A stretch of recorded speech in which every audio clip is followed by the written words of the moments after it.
पृथ्वी की संरचना, structure of the अर्थ।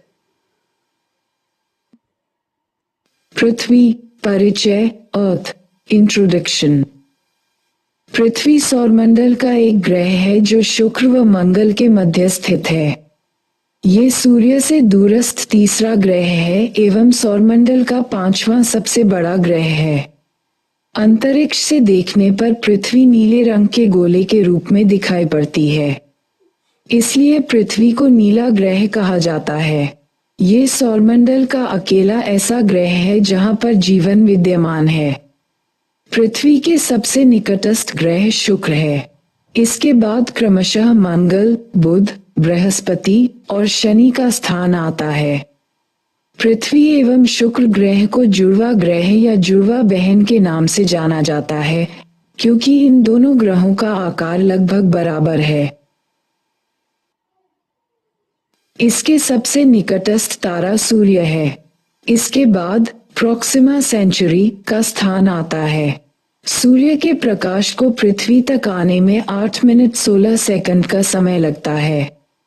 ग्रहों में सर्वाधिक औसत घनत्व 5.5 ग्राम प्रति सेंटीमीटर 3 पृथ्वी का है। पृथ्वी का एकमात्र उपग्रह चंद्रमा है, जिसका आकार पृथ्वी के आकार का लगभग 1/4 है। इस पर गुरुत्वाकर्षण बल का मान पृथ्वी के गुरुत्वाकर्षण बल के मान का 6वां भाग है। चंद्रमा का केवल 59% भाग ही पृथ्वी से दिखाई पड़ता है। इसके प्रकाश को पृथ्वी तक आने में 1.25 सेकंड का समय लगता है। चंद्रमा को घूर्णन एवं पृथ्वी के चारों ओर परिभ्रमण दोनों में ही 27.32 दिन का समय लगता है। यही कारण है कि पृथ्वी से चंद्रमा का समान भाग दिखाई पड़ता है।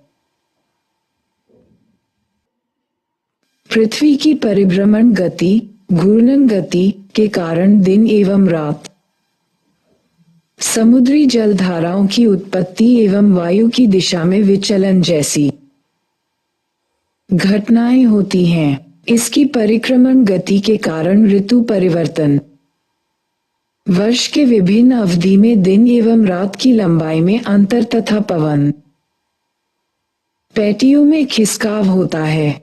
पृथ्वी की परिभ्रमण गति भूमध्य रेखा पर 460 मीटर प्रति सेकंड तथा परिक्रमण गति 30 किलोमीटर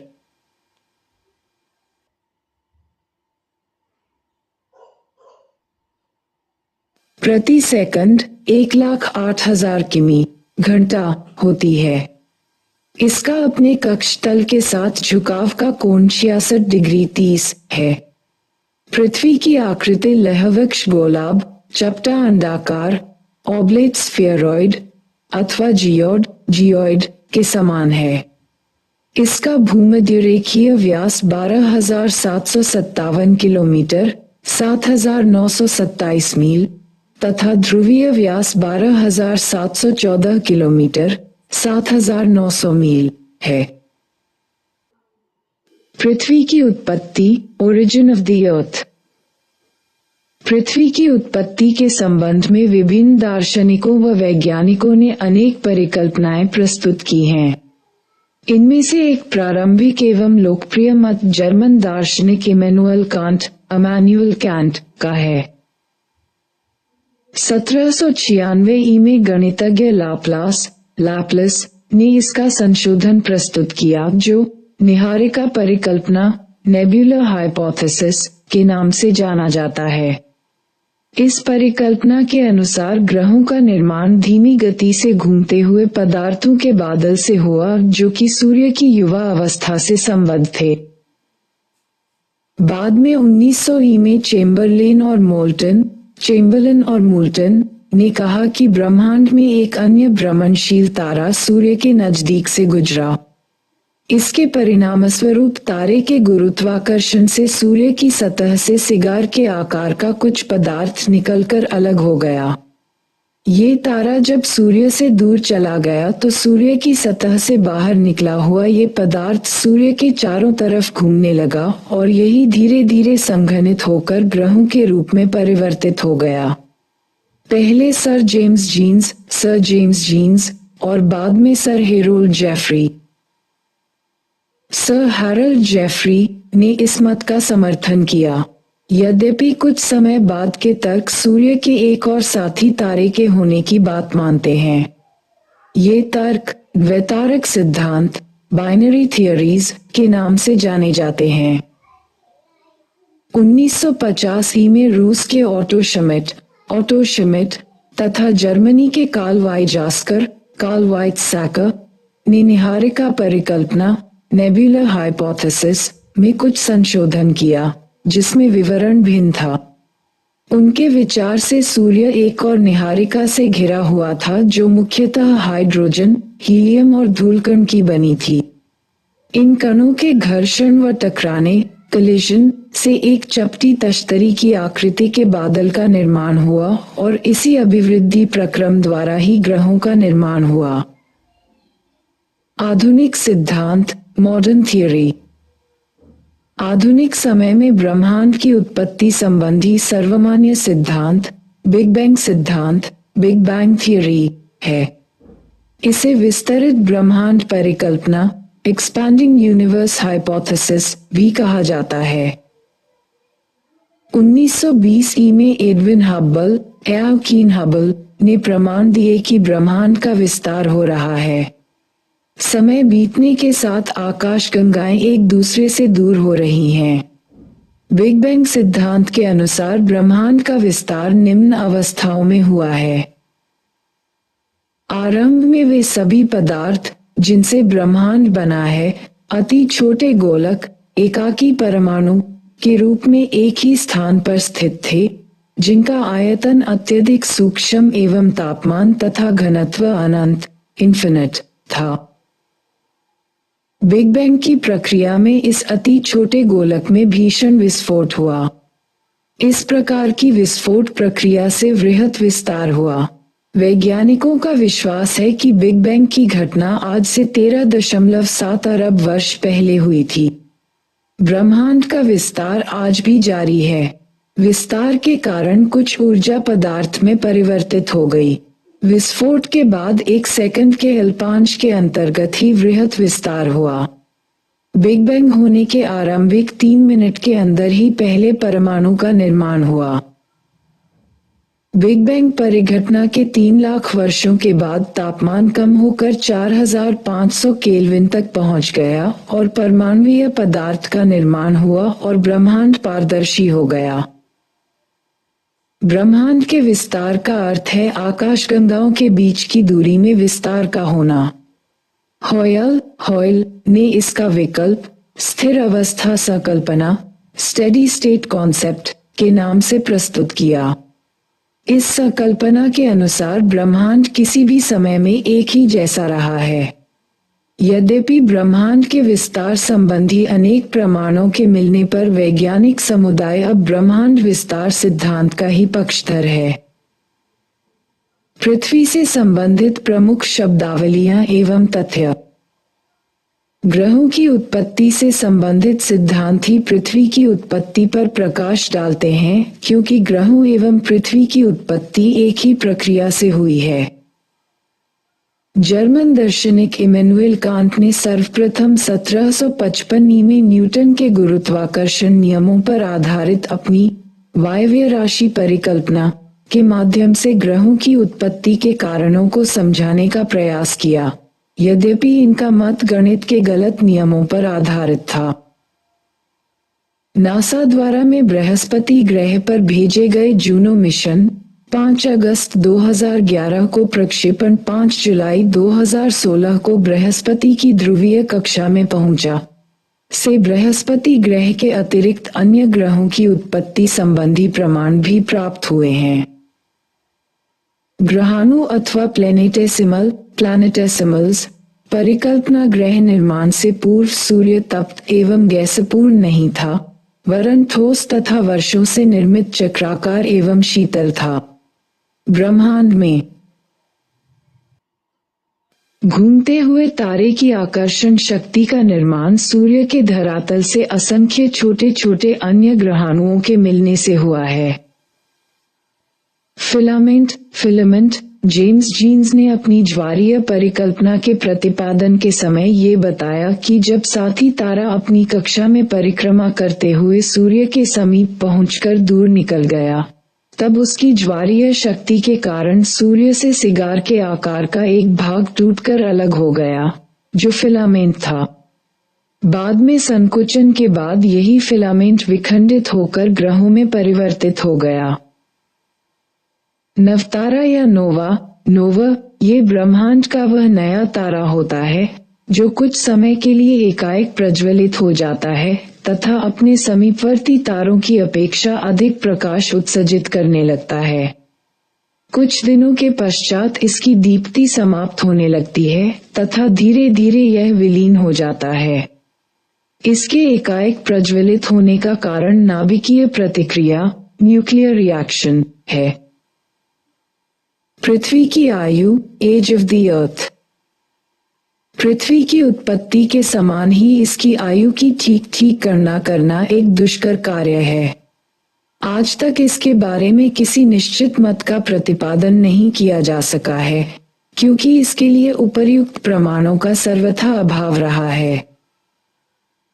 प्राचीन भारतीय मान्यता के अनुसार पृथ्वी की आयु लगभग 2 अरब 200 मिलियन वर्ष है, जो कि वर्तमान वैज्ञानिक गणनाओं से प्राप्त परिणामों से निकट तो है, किंतु इसकी गणना का आधार कल्पनाओं पर ही आधारित है। खगोलीय साक्ष्यों के आधार पर पृथ्वी की आयु 4500 करोड़ वर्ष 4.5 अरब वर्ष आकलित की गई है। जीव वैज्ञानिक साक्ष्य के अंतर्गत जीवाश्मों के आधार पर चार्ल्स डार्विन, लेमार्क व विलियम स्मिथ जैसे वैज्ञानिकों ने एक कोशिकीय अमीबा से वर्तमान जीवन के विकास के मध्य 400 करोड़ वर्ष 4 अरब वर्ष का समय निर्धारित किया है। विभिन्न मतों के निष्कर्ष रूप में ये कहा जा सकता है कि पृथ्वी की आयु 2-3 अरब वर्ष है। पृथ्वी की यह आयु रेडियोएक्टिव पदार्थों से भी प्रमाणित होती है। पृथ्वी की आयु के संदर्भ में यही मत सर्वाधिक मान्य है। इस आधार पर पृथ्वी की आयु 2 से 3 अरब वर्ष के बीच मानी जाती है। पृथ्वी का भूगर्भिक इतिहास geological history of the earth. पृथ्वी का निर्माण और वर्तमान स्वरूप कई चरणों से होकर गुजरा, जिनका कालक्रमानुसार विवरण निम्न है। प्री कैम्ब्रियन महाकल्प प्रीकैम्ब्रियन ईरा। इस चरण में पृथ्वी के जन्म से लेकर 50 करोड़ वर्ष पूर्व तक पृथ्वी ठंडी होकर गैसीय अवस्था से द्रवीभूत अवस्था में परिवर्तित हुई। थोड़ा और ठंडा होने पर बाह्य शैल का निर्माण हुआ। इसके पश्चात जलवाष्प संघनित होकर तरल जल में परिवर्तित हो गई। इस काल के चट्टानों में जीवाश्मों का नितांत अभाव है, क्योंकि परिस्थितियां जीवन के अनुकूल नहीं थीं। ठोस पदार्थ अपक्षयित होकर समुद्र में जमा होते गए तथा पृथ्वी की हलचलों के कारण इनका रूपांतरण प्रारंभ हुआ। संपूर्ण प्री कैम्ब्रियन काल में आग्नेय चट्टानें ही पाई जाती है। अमेरिका के सुपीरियर झील के समीपवर्ती भाग तथा भारत में धारवाड़, छोटा नागपुर, कुडप्पा समूह एवं अरावली का विकास इसी महाकल्प में हुआ था। इस पर्वत निर्माणकारी हलचल को चर्नियन हलचल कहा जाता है।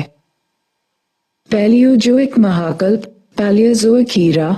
इस कल्प में 57 करोड़ वर्ष पूर्व से 22.5 करोड़ वर्ष पूर्व तक पृथ्वी पर पहली बार अपुष्पीय वनस्पति तथा अकशेरुकी जंतुओं का जन्म हुआ। इस काल के मध्य में कशेरुकी जंतु वर्टेब्रेट्स भी आ चुके थे। इस कल्प को 6 कालों में विभाजित किया गया है। कैम्ब्रियन काल कैम्ब्रियन पीरियड। इस काल के दौरान 57 करोड़ वर्ष पूर्व से 50 करोड़ वर्ष पूर्व तक समुद्री अवसादों सेडिमेंट्स से अवसादी चट्टानों सेडिमेंटरी रॉक्स का जन्म हुआ। इन चट्टानों में प्राचीनतम जीवन के अवशेष मिलते हैं। विंध्याचल पर्वतमाला का निर्माण व अकशेरुकी जंतु इसी काल में विकसित हुए। ऑर्डिविसियन काल ऑर्डिविशन पीरियड। इस काल में 50 करोड़ से 44 करोड़ वर्ष पूर्व समुद्र के विस्तार से उत्तरी अमेरिका का आधा भाग जलमग्न हो गया, जबकि पूर्वी अमेरिका में टेकोनियन पर्वत निर्माणकारी गतिविधियां प्रारंभ हुईं। समुद्र में रेंगने वाले जंतुओं का विकास हुआ। सिल्यूरियन काल, साइल्यूरियन पीरियड, इस काल में 44 करोड़ से 39.5 करोड़ वर्ष पूर्व सभी महाद्वीप पृथ्वी की कैलेडोनियन हलचलों से प्रभावित हुए। वनस्पति तथा अकशेरुकी जंतुओं का विस्तार व विकास हुआ। रीढ़ वाले जीवों का भी विकास हुआ। इसी काल में फेफड़े वाले जंतुओं तथा मत्स्यों का विकास हुआ। इस काल में अपलेशियन, स्कॉटलैंड व स्कैंडिनेविया पर्वत का निर्माण हुआ। डिवोनियन काल, डेवोनियन पीरियड, इस काल में 39.5 करोड़ से 34.5 करोड़ वर्ष पूर्व सभी महाद्वीपों पर ऊंची पर्वत श्रृंखलाएं विकसित हुईं जो पृथ्वी की कैलेडोनियन गति का परिणाम थीं। इसके प्रमाण स्कैंडिनेविया, दक्षिण पश्चिम स्कॉटलैंड, उत्तरी आयरलैंड एवं पूर्वी अमेरिका में स्पष्टतः देखे जा सकते हैं। इसी काल में समुद्रों में प्रवालों, कॉरल्स का निर्माण प्रारंभ हुआ तथा उभयचर, एम्फीबियस व कशेरुकी जंतु, वर्टेब्रेट्स अस्तित्व में आए। इस काल को मत्स्य युग कहा जाता है। कार्बोनिफेरस काल, कार्बोनिफेरस पीरियड, इस काल में 34.5 करोड़ से 28 करोड़ वर्ष पूर्व पृथ्वी की आर्मोरिकन हलचलों से ब्रिटेन व फ्रांस के भूभाग सर्वाधिक प्रभावित हुए। इस काल में तापमान व आर्द्रता, टेम्परेचर एंड ह्यूमिडिटी में वृद्धि दर्ज हुई। अत्यधिक वर्षा के कारण बड़े भूभाग दलदली क्षेत्रों में परिवर्तित हो गए। सघन वनों ने काफी बड़े भू क्षेत्रों को घेर लिया। कुछ काल के पश्चात ये वन जलमग्न होकर अवसादी निक्षेपों, सेडिमेंटरी डिपॉजिट्स के नीचे दब गए। परिणाम स्वरूप ये वन कोयला संस्तर में परिवर्तित हो गए। इसी कारण इस काल को कार्बोनिफेरस काल की संज्ञा दी गई है। ये कोयला संस्तर ही आज कोयला प्राप्ति के प्रमुख स्रोत हैं।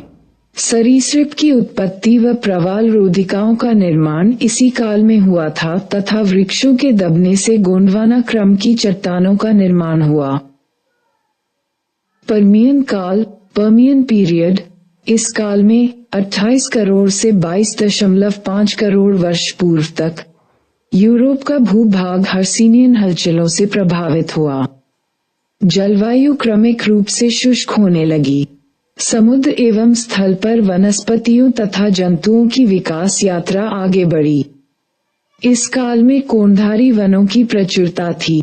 इस काल में ब्लैक फॉरेस्ट, वास्टिस जैसे ब्रंश अथवा खंड पर्वत, ब्लॉक माउंटेन्स तथा स्पेनिश मेसेटा, एल्टाई व थ्यानशान का निर्माण हुआ।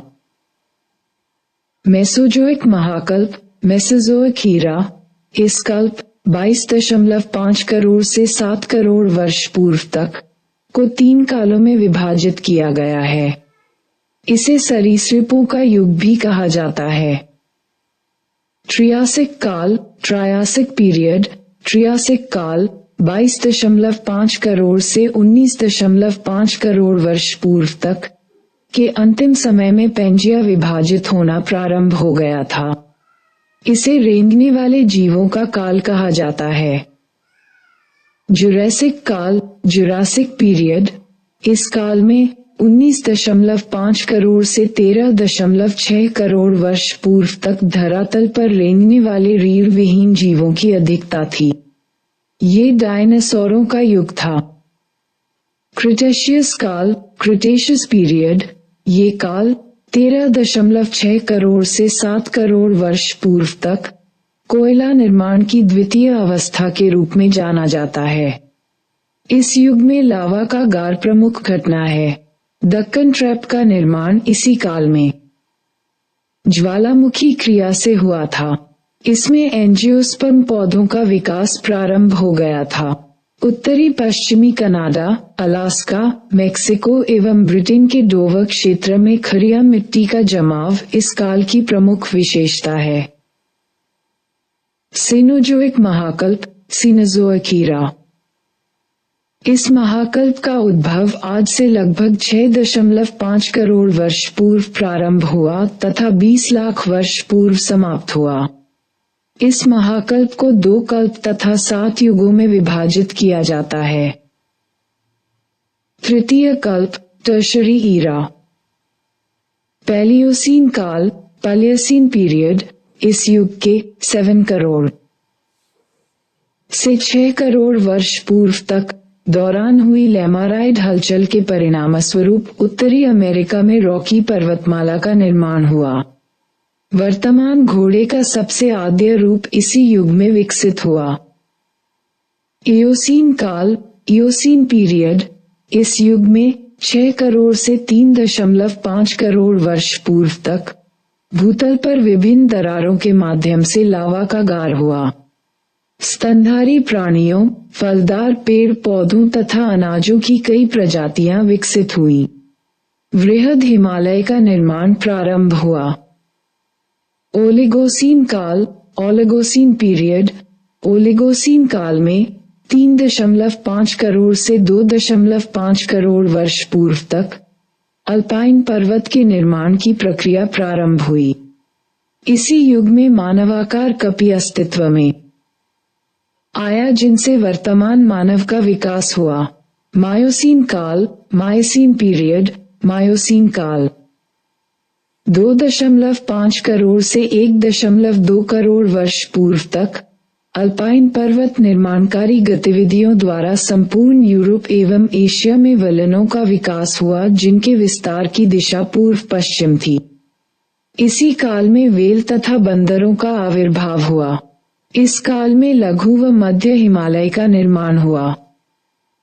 प्लियोसीन काल, प्लायोसीन पीरियड, प्लियोसीन काल 1.2 करोड़ से 20 लाख वर्ष पूर्व तक समुद्रों के निरंतर अवसादीकरण से यूरोप, मेसोपोटामिया, उत्तरी भारत, सिंध तथा उत्तरी अमेरिका में विस्तृत मैदानों का विकास हुआ।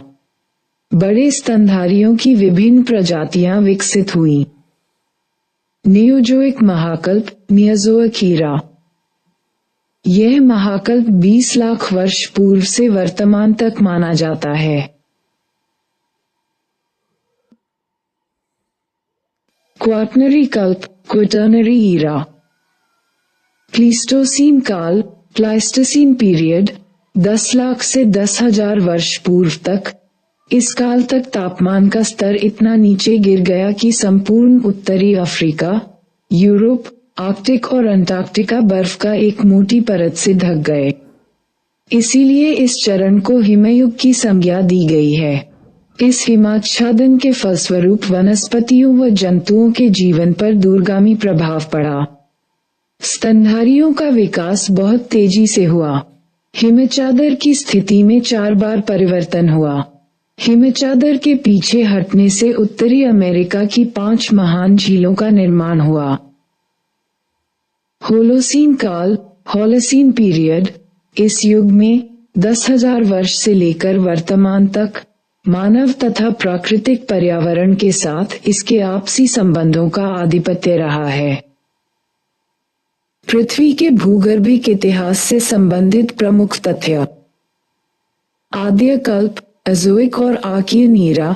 इस कल्प की चट्टानों में ग्रेनाइट तथा नीस की प्रधानता है, किंतु इसमें सोना तथा लोहा भी पाया जाता है। शैलों में जीवाश्मों का पुनर्तः अभाव पाया जाता है। पुराजीवी महाकल्प, पैलियोजोइक ईरा। इस कल्प में सर्वप्रथम पृथ्वी पर वनस्पति तथा बिना रीढ़ की हड्डी वाले जीवों की उत्पत्ति हुई। स्थल भाग पर समुद्रों का अतिक्रमण पहली बार कैम्ब्रियन काल में हुआ। प्राचीनतम अवसादी शैलों, सेडिमेंटरी रॉक्स, का निर्माण कैम्ब्रियन काल में ही हुआ था। समुद्रों में उत्पन्न होने वाली घासों के प्रथम अवशेष ऑर्डोविसियन काल की चट्टानों में पाए जाते हैं।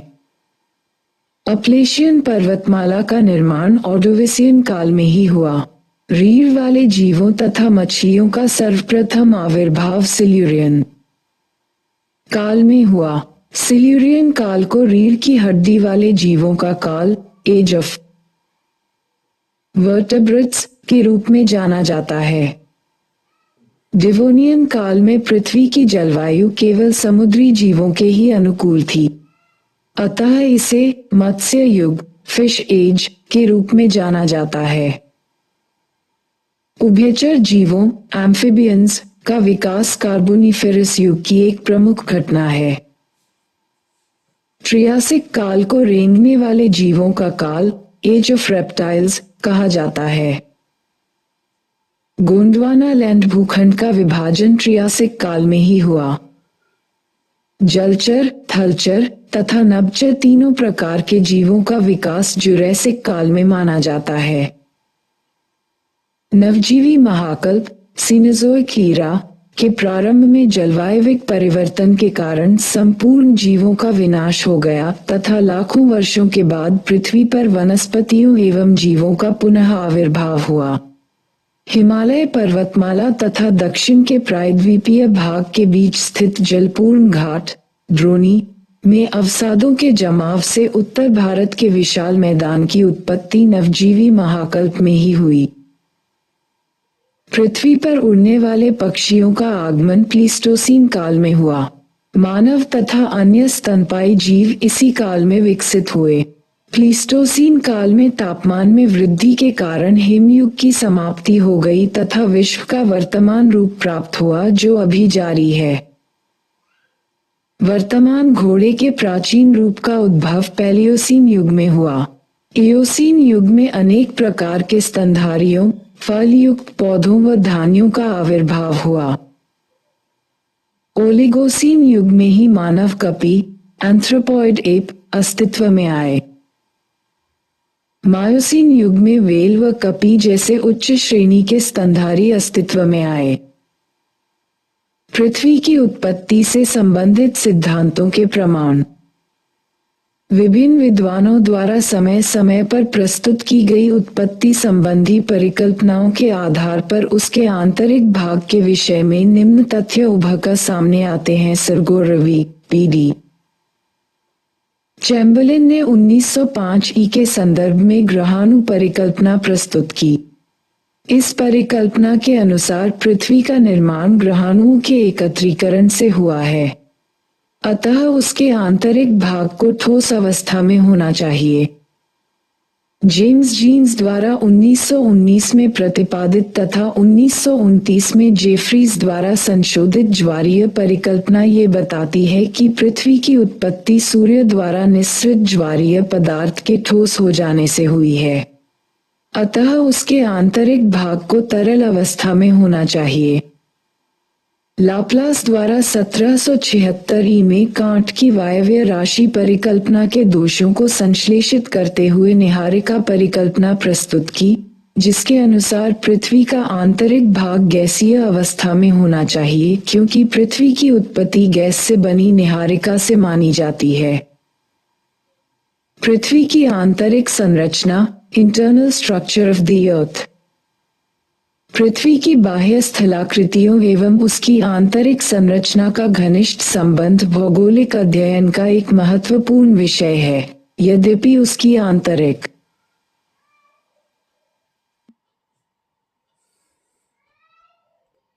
संरचना का विशद अध्ययन भूगर्भशास्त्र, जियोलॉजी में किया जाता है। पृथ्वी की आंतरिक संरचना के बारे में जानकारी प्राप्त करना एक कठिन कार्य है, क्योंकि चट्टानों के भीतर आसानी से नहीं देखा जा सकता है।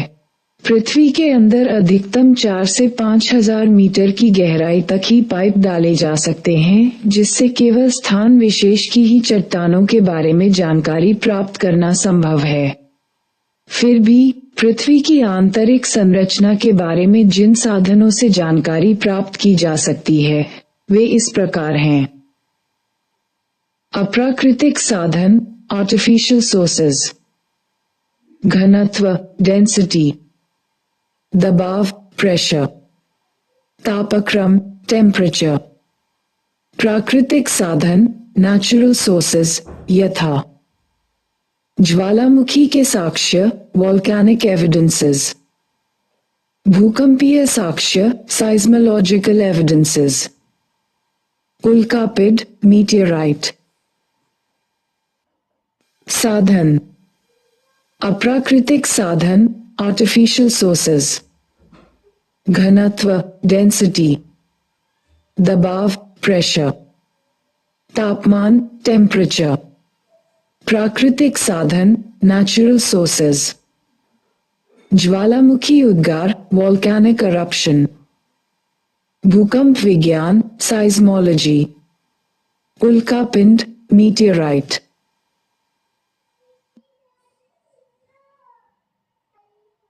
अप्राकृतिक साधन अननेचुरल रिसोर्सेज, घनत्व डेंसिटी पृथ्वी के भूपटल का अधिकांश भाग महाद्वीपों का बना हुआ है जिसकी रचना अवसादी चट्टानों से हुई है। इसका औसत घनत्व 2.7 है। इसके नीचे आग्नेय चट्टानें कहीं कहीं भूपटल के ऊपर निकल आए हैं। न्यूटन के गुरुत्वाकर्षण सिद्धांत के अनुसार संपूर्ण पृथ्वी का घनत्व 5.5 है। इसका अर्थ ये हुआ कि पृथ्वी के आंतरिक भागों में घनत्व अधिक है। लगभग 400 किलोमीटर की गहराई तक घनत्व 3.5 तक ही रहता है और 2900 किलोमीटर की गहराई पर घनत्व 5.6 तक पहुंच जाता है। यहाँ पर पृथ्वी के क्रोड की सीमा शुरू होती है। इस सीमा पर पहुंचकर घनत्व एकदम बढ़ता है और 9.7 तक पहुंच जाता है। इसके बाद घनत्व एक समान गति से बढ़ता है और पृथ्वी के केंद्र पर 11 से 12 तक बढ़ता जाता है। पृथ्वी के आंतरिक भाग में इतना अधिक घनत्व होने के संबंध में दो मत प्रस्तुत किए गए हैं। पहले मत के अनुसार आंतरिक भाग पर ऊपर स्थित चट्टानों द्वारा दबाव पड़ता है, जिससे वहां पर घनत्व अधिक हो जाता है। परंतु प्रयोगशाला में शैलों पर दबाव बढ़ाकर देखा गया तो एक सीमा के बाद शैलों का घनत्व नहीं बढ़ता है। अतः पृथ्वी के आंतरिक भागों का अधिक घनत्व बाह्य दबाव के कारण नहीं है। दूसरे मत के अनुसार पृथ्वी का क्रोड ऐसी चट्टानों का बना हुआ है जिनका घनत्व अधिक है। अतः विद्वान इस संबंध में लगभग एकमत हैं कि पृथ्वी का आंतरिक भाग भारी पदार्थों का बना हुआ है। पृथ्वी का क्रोड मुख्यतः लोहा तथा निकेल का बना हुआ माना जाता है क्योंकि इन्हीं पदार्थों का घनत्व इतना अधिक है। इस मत के पक्ष में विद्वानों द्वारा दो प्रमाण दिए गए हैं। पृथ्वी एक महान चुंबक मैग्नेट की भांति व्यवहार करती है, जिस कारण पृथ्वी के चारों ओर चुंबकीय क्षेत्र है। इससे ये सिद्ध होता है कि पृथ्वी का आंतरिक भाग चुंबकीय धातु लोहा तथा निकेल द्वारा ही निर्मित होना चाहिए। इनके ऊपर क्रमशः हल्की शैलें होनी चाहिए और पृथ्वी के तल पर सबसे कम घनत्व वाली चट्टानें होनी चाहिए। अंतरिक्ष से पृथ्वी पर गिरने वाली उल्काओं मीटियर्स के अध्ययन से यह पता चलता है कि उनके निर्माण में भी लोहे तथा निकेल जैसे भारी पदार्थों की ही प्रधानता है। विद्वानों का विचार है कि पृथ्वी की उत्पत्ति तथा उसकी आंतरिक संरचना उल्काओं जैसी ही है। अतः पृथ्वी के अंदर भी लोहा तथा निकेल ही होना चाहिए। उल्काओं में अभी तक ऐसा कोई भी खनिज अथवा तत्व नहीं पाया गया जो पृथ्वी पर उपस्थित न हो। इसलिए पृथ्वी की आंतरिक संरचना के संबंध में उल्काओं से बहुत कुछ जाना जा सकता है।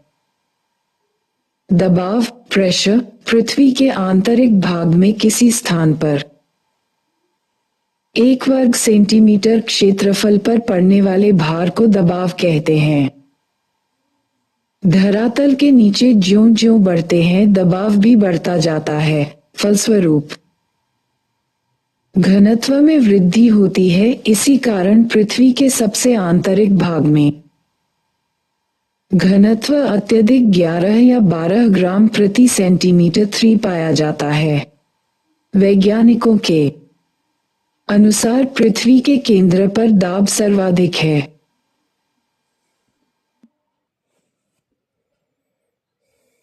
तापक्रम टेम्परेचर सामान्यतया पृथ्वी के अंदर प्रवेश करने पर प्रति 32 मीटर पर सेल्सियस ताप की वृद्धि होती है, किंतु इसका पता मात्र 32 मीटर पर 1 डिग्री सेल्सियस ताप की वृद्धि होती है, किंतु इसका पता मात्र 8000 मीटर की गहराई तक ही लगाया जा सका है। यदि तापक्रम वृद्धि की इस दर को स्वीकार कर लिया जाए तो यह आकलन किया जा सकता है कि पृथ्वी के आंतरिक भाग 2900 किलोमीटर की गहराई में 25,000 डिग्री सेल्सियस तापमान होना चाहिए, परंतु ऐसा नहीं होता है क्योंकि पृथ्वी की सबसे ऊपरी परत में रेडियो सक्रिय तत्व होते हैं जिनसे ऊष्मा निकलती है। गहराई के बढ़ने के साथ रेडियो सक्रिय पदार्थों की उपलब्धता में कमी होती जाती है, जिससे तापमान भी कम होता जाता है। प्राकृतिक साधन नेचुरल रिसोर्सेज ज्वालामुखी क्रिया के साक्ष्य वोल्केनिक एविडेंसेस ज्वालामुखी उद्भेदन के समय पृथ्वी के आंतरिक भाग से गर्म तथा तरल लावा निकलकर धरातल पर प्रवाहित होता है, जिससे ऐसा प्रतीत होता है कि पृथ्वी के आंतरिक भाग में विशाल मैग्मा भंडार मैग्मा चेंबर अवस्थित है। इससे यह निष्कर्ष निकालना आसान है कि पृथ्वी के अंदर कुछ भाग अवश्य ही द्रव अवस्था में होना चाहिए, लेकिन यहाँ ये स्पष्टीकरण भी आवश्यक है कि पृथ्वी के ऊपरी भाग में पड़ने वाला भारी दबाव आंतरिक भाग की चट्टानों को द्रव अवस्था में आने ही नहीं देगा।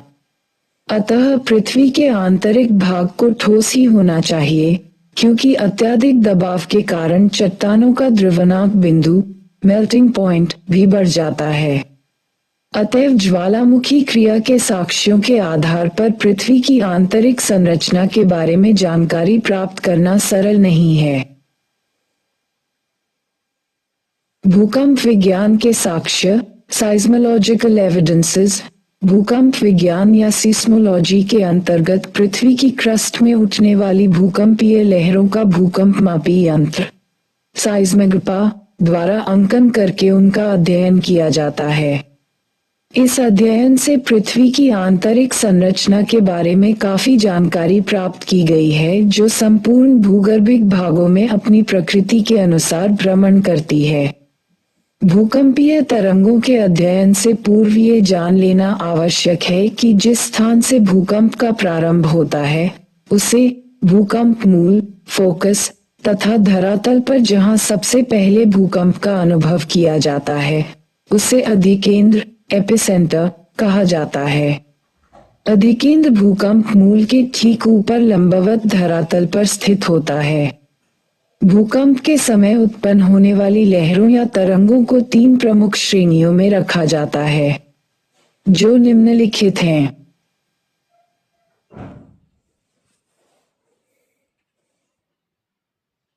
प्राथमिक तरंगें पी तरंगें। विशेषताएं। ये तरंगें ध्वनि तरंगों के समान होती हैं तथा ठोस, द्रव एवं गैस तीनों माध्यमों से गुजर सकती हैं। ये सर्वाधिक तीव्र गति से चलने वाली तरंगें हैं। धरातल पर सर्वप्रथम यही तरंग पहुंचती हैं।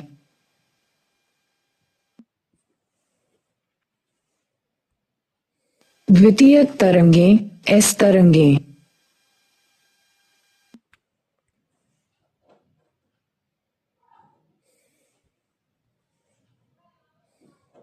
इन तरंगों की सबसे बड़ी विशेषता यह है कि ये तरल माध्यम से संचरण करने में असमर्थ होती हैं और केवल ठोस माध्यम से ही गुजर सकती है।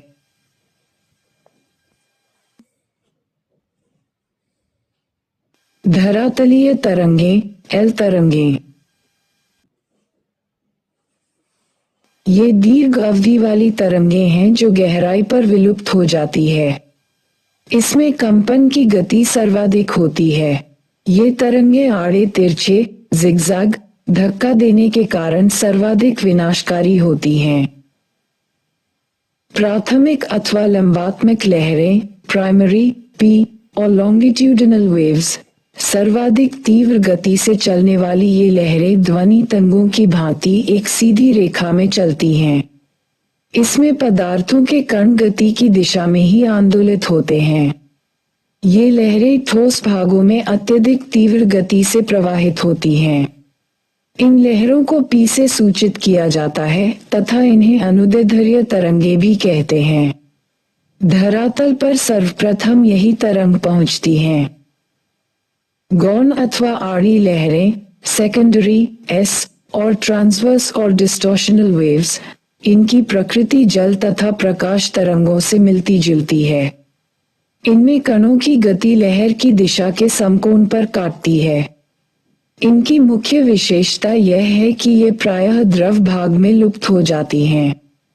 एस से सूचित होने वाली इन तरंगों को अनुप्रस्थ तरंगे भी कहा जाता है।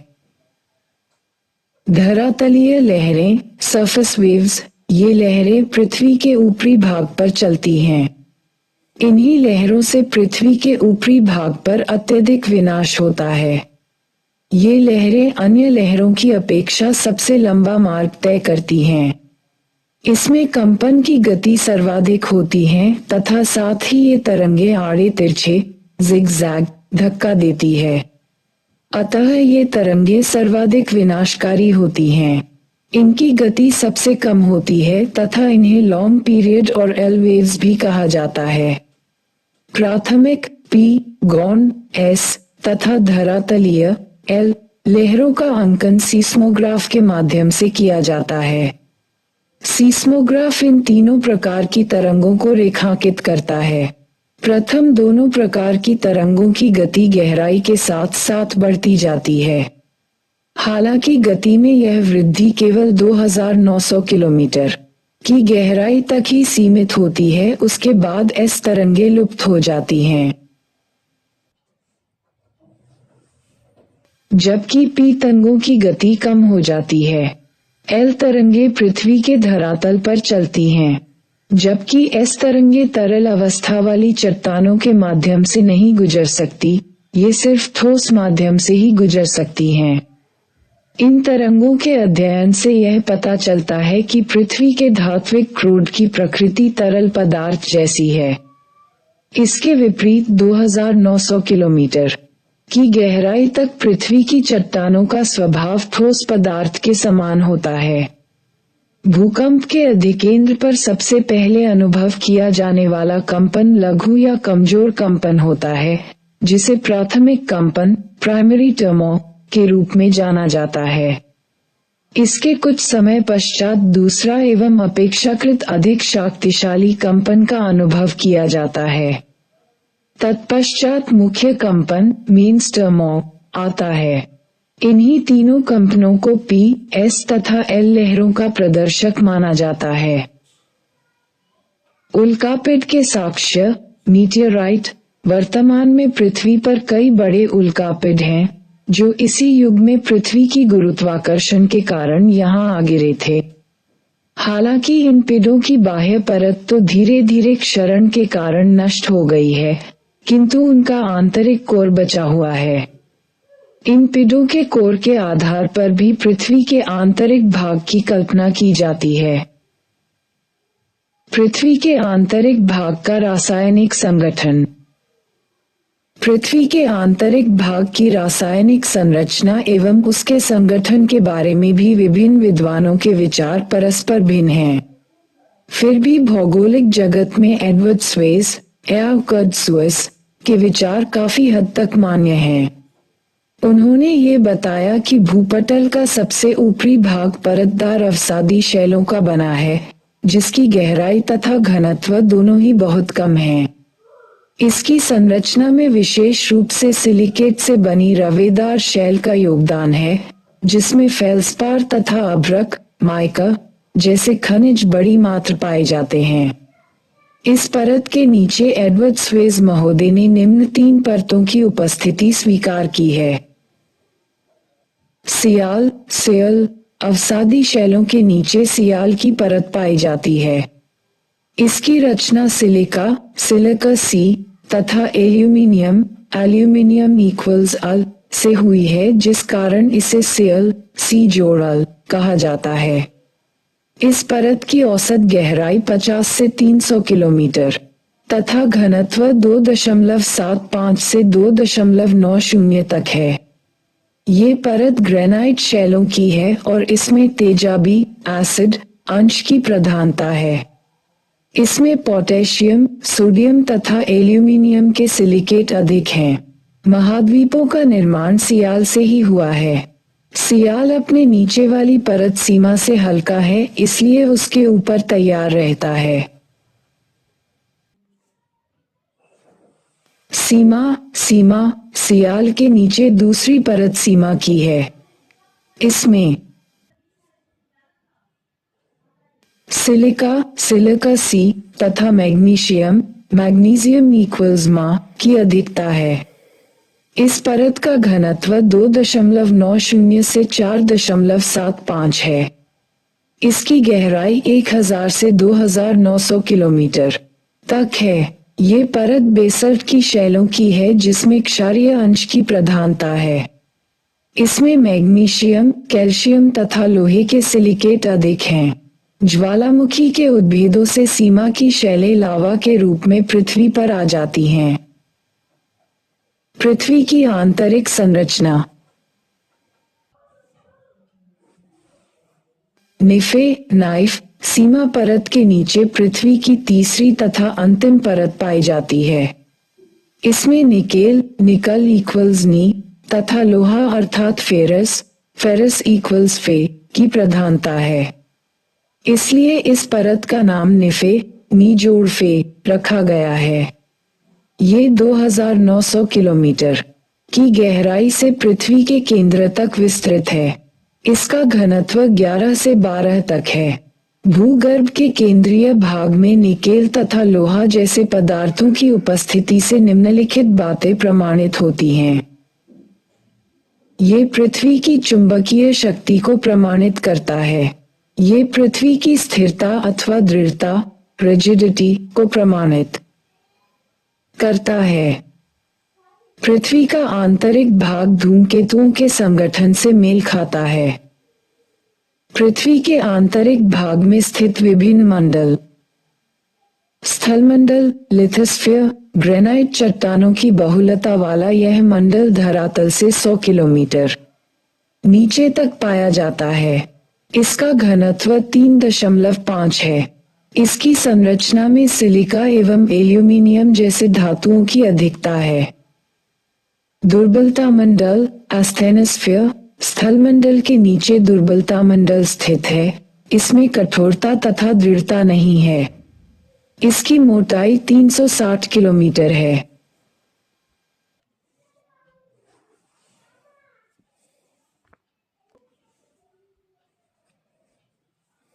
मध्यस्थ मंडल मेसोस्फीयर ये दुर्बलता मंडल के नीचे स्थित है तथा अपेक्षाकृत कुछ कठोर है। इसकी मोटाई 2400 किलोमीटर है। केंद्र मंडल सेंट्रोस्फीयर यह मध्यस्थ मंडल के नीचे अवस्थित है। इसका घनत्व व दृढ़ता सर्वाधिक है। इसे बैरिस्फीयर भी कहते हैं। पृथ्वी की आंतरिक संरचना से संबंधित अभिनव मत। पृथ्वी की आंतरिक संरचना से संबंधित अभिनव मत के अनुसार इसके आंतरिक भाग को 3 बृहत मंडलों में विभाजित किया जा सकता है। का आधार वर्तमान भूकंपीय लहरों की गति या उनके भ्रमण पथ में आने वाले परिवर्तनों का वैज्ञानिक अध्ययन एवं विश्लेषण है। ये 3 मंडल इस प्रकार हैं। क्रस्ट भूपर्पटी क्रस्ट, मैंटल, क्रोड को।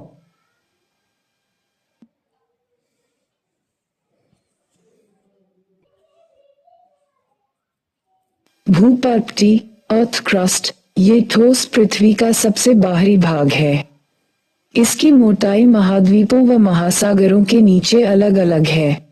महासागरों के नीचे इसकी औसत मोटाई 5 किलोमीटर है, जबकि महाद्वीपों के नीचे ये 30 किलोमीटर तक, मुख्य पर्वतीय श्रृंखलाओं के क्षेत्र में ये 70 से 100 किलोमीटर मोटी है। भूकंपीय लहरों की गति में अंतर के आधार पर क्रस्ट को भी दो उपविभागों ऊपरी क्रस्ट तथा निचली क्रस्ट में विभक्त किया जाता है।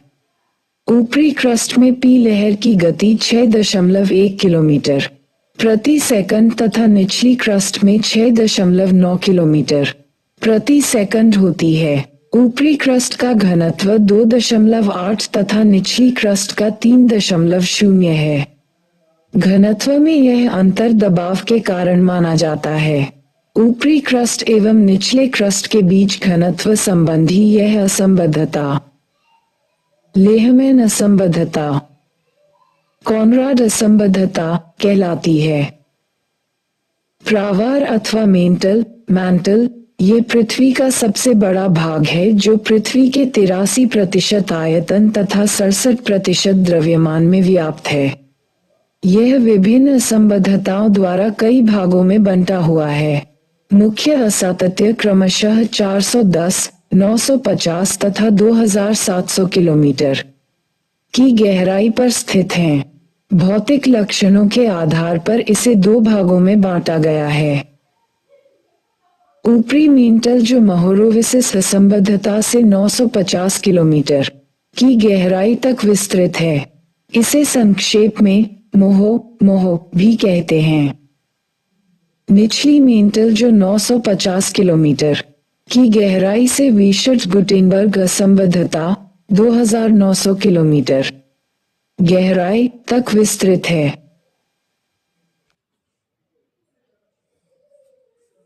अंतरतम या क्रोड ये पृथ्वी का सबसे आंतरिक भाग है, जो मेंटल के नीचे पृथ्वी के केंद्र तक पाया जाता है। इसे बेरीस्फीयर बरिस्फीयर भी कहा जाता है। इसकी गहराई 2900 किलोमीटर से 6371 किलोमीटर तक है। इसका घनत्व यद्यपि मेंटल की अपेक्षा 2 गुना अधिक है, किंतु ये पृथ्वी के आयतन का मात्रा 16% तथा द्रव्यमान का 32% ही अपने में समाहित किए होता है। कोर का अधिकतम तापमान 5500 डिग्री सेल्सियस एवं घनत्व 13 है। इसके दो उपविभाग हैं। बाह्य अंतरतम आउटर कोर, इसका विस्तार 2900 किलोमीटर से 5510 किलोमीटर के बीच है। इसमें भूकंप की द्वितीयक लहरें या एस वेव्स प्रवेश नहीं कर पाती। इससे यह प्रमाणित होता है कि यह भाग द्रव अवस्था में है। आंतरिक अंतरतम इनर कोर, इसकी गहराई 5510 किलोमीटर से 6371 किलोमीटर पृथ्वी के केंद्र तक है। इसका घनत्व सर्वाधिक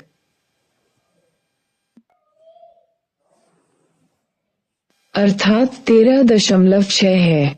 इसमें भूकंप की पी लहरों की गति 11.23 किलोमीटर प्रति सेकंड हो जाती है। ये भाग ठोस होता है।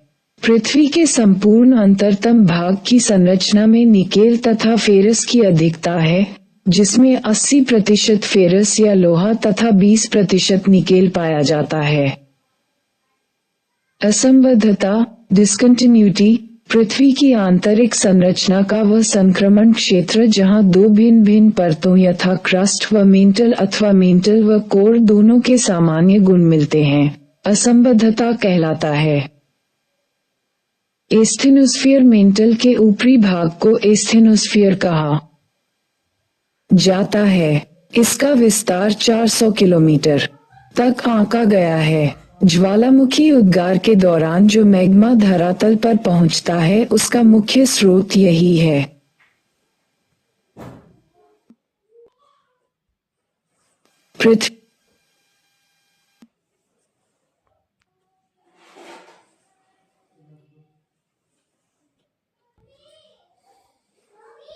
पृथ्वी के आंतरिक भाग में तापमान और दबाव। पृथ्वी के आंतरिक भाग का तापमान अधिक है। पृथ्वी पर मिलने वाले गर्म जल में झरने और ज्वालामुखी विस्फोट इस बात के प्रमाण हैं।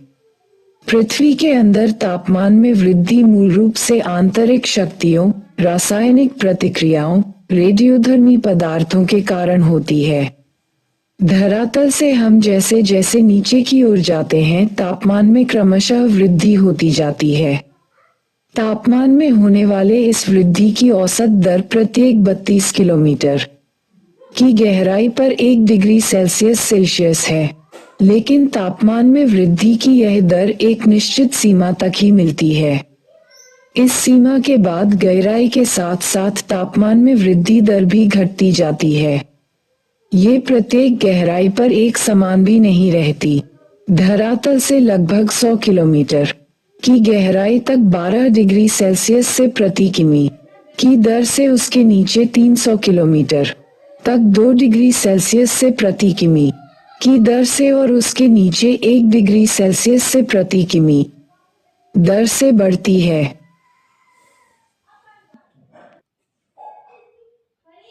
पृथ्वी एक नजर में। ओ शमिट के अनुसार पृथ्वी की उत्पत्ति गैसों व धूल कणों से हुई है। पृथ्वी की आयु ज्ञात करने के लिए यूरेनियम डेटिंग विधि का प्रयोग किया जाता है। सर्वप्रथम अरस्तु ने कहा था कि पृथ्वी गोलाकार है। कोपर्निकस ने कहा था कि पृथ्वी ब्रह्मांड का केंद्र बिंदु नहीं है, वह ये सूर्य के चारों ओर चक्कर काटती है, न कि सूर्य पृथ्वी का। पारिस्थितिकी के कारण अर्थात एक जीवधारी के रूप में पृथ्वी को ग्रीन प्लैनेट कहा जाता है। पृथ्वी की आकृति भूगोलाभ जियोइड है। पृथ्वी शुक्र व मंगल के बीच स्थित है। ये सूर्य से दूरस्थ तीसरा तथा सौरमंडल का 5वां सबसे बड़ा ग्रह है। पृथ्वी के सबसे निकटतम ग्रह शुक्र है। इसके बाद बुध, मंगल, बृहस्पति व शनि का स्थान आता है। ग्रहों में पृथ्वी का औसत घनत्व सर्वाधिक है। पृथ्वी की परिभ्रमण गति 1,07,162 किलोमीटर घंटा तथा परिक्रमण गति 1,610 किलोमीटर घंटा है। 1920 में एडविन हब्बल ने प्रमाण दिए कि ब्रह्मांड का विस्तार हो रहा है। समय बीतने के साथ आकाशगंगाएं एक दूसरे से दूर हो रही हैं। खगोलीय साक्ष्यों के आधार पर पृथ्वी की आयु लगभग 4.5 अरब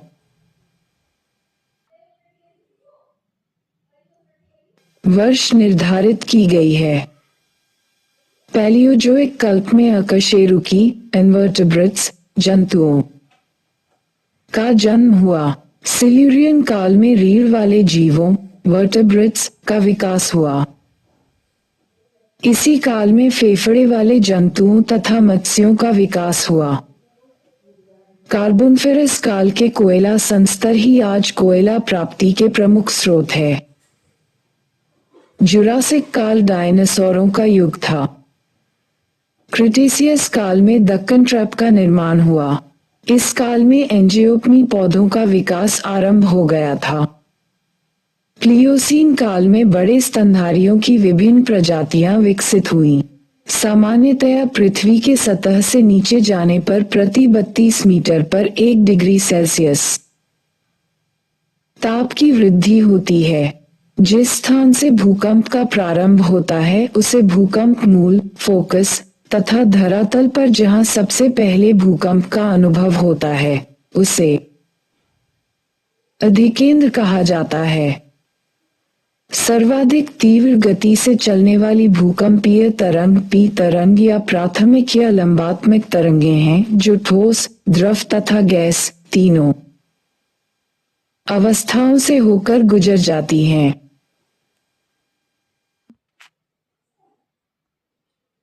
धरातल पर सर्वप्रथम पी तरंगें ही पहुंचती हैं। एस से सूचित होने वाली तरंगों को अनुप्रस्थ तरंगें कहते हैं। ये मात्र ठोस पदार्थों से होकर गुजर सकती हैं। धरातलीय तरंगे पृथ्वी की सतह पर सर्वाधिक विनाश करती हैं। पी, एस तथा एल तरंगों का अंकन सीस्मोग्राफ के माध्यम से किया जाता है। पृथ्वी के सबसे आंतरिक भाग में निकेल तथा आयरन प्रचुरता से पाए जाते हैं।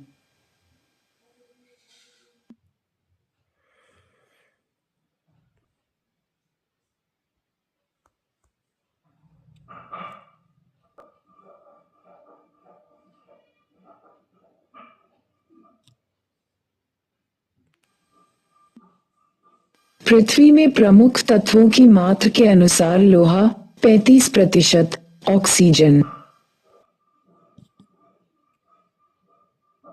30.0%, सिलिकॉन 15.00%, मैग्नीशियम 13.02% प्रमुख हैं।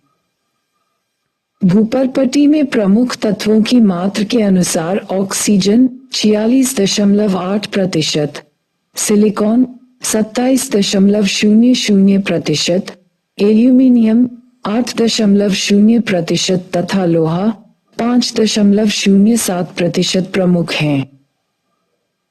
पृथ्वी के संपूर्ण अंतरतम की संरचना में निकेल तथा फेरस की अधिकता है, जिसमें 80% फेरस या लोहा तथा 20% निकेल पाया जाता है।